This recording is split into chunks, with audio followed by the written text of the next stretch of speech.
এভাবে 1 2 3 4 5 6 7 8 9 10 ছেড়ে দেব।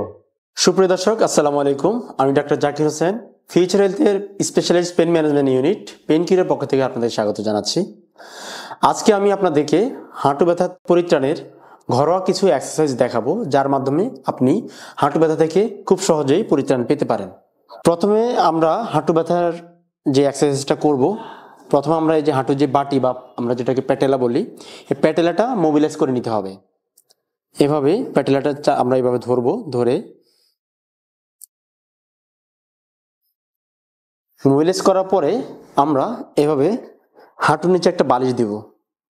বালিশ দিয়ে এভাবে বালিশের উপরে হাঁটুটা চাপ দেব, নিচের দিকে চাপ দেব, সাথে পাতা টান করব। এভাবে 1 2 3 4 5 6 7 8 9 10 ছেড়ে দেব। এভাবে আমরা 10 বার করে 3 থেকে 4 বেলা পর্যন্ত করতে পারি এবং প্রতিবারে 10 সেকেন্ড করে হোল্ড করব। এখন আমরা যে এক্সারসাইজটি দেখাবো হাঁটু ব্যথার জন্য, প্রথমে হাঁটুর উপরে যে হাড়টা রয়েছে তাকে আমরা বলি ফিমার, এবং নিচে আমাদের আরো দুইটা হাড় রয়েছে, একটা হচ্ছে টিবিয়া, একটা হচ্ছে ফিবুলা।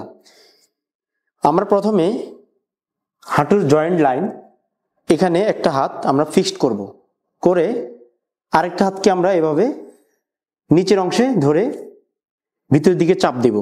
চাপ দিয়ে আমরা সামনে মুভ করব।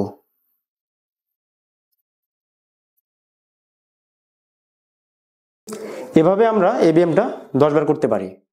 এরপরে আমরা যে এক্সারসাইজটা করব, সেটা করার জন্য ঠিক আমরা হাতগুলাকে অপোজিট ডিরেকশন নিয়ে যাব। এই হাতটা আমরা এভাবে জয়েন্ট লাইনের উপরে ফিক্স করব, করে এখানে অপোজিট হাতটা আমরা বাইরের দিকে প্রেস করব।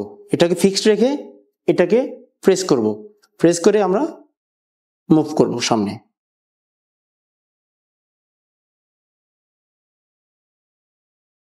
এই ব্যায়ামটিও আমরা 10 বার করে করতে পারি। এরপরে আমরা যে এক্সারসাইজটি দেখাবো সেটি হচ্ছে আপনার হাত দুটোকে এভাবে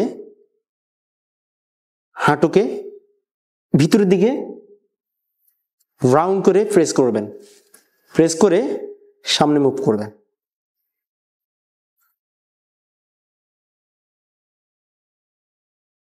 এরপরে ঠিক অপোজিট ডিরেকশনে আমরা প্রেস করব, বাইরের দিকে প্রেস করে আমরা মুভ করব, হাঁটুটা মুভ করব সামনের দিকে, আবার চলে আসব। এভাবে আপনি 3 বেলা করে প্রত্যেকটা ব্যায়াম 10 বার করে করতে পারেন। দর্শকবৃন্দ, আপনারা যারা এই এক্সারসাইজ করার পরেও আশানুরূপ ফল পাচ্ছেন না, আপনারা চাইলে আমাদের সাথে যোগাযোগ করতে পারেন। আমাদের কাছে আরও অ্যাডভান্স কিছু চিকিৎসা পদ্ধতি রয়েছে, যার মাধ্যমে আমরা আপনাকে হাঁটু ব্যথা নিরাময়ে খুব ভালো একটা সমাধান দিতে পারবো।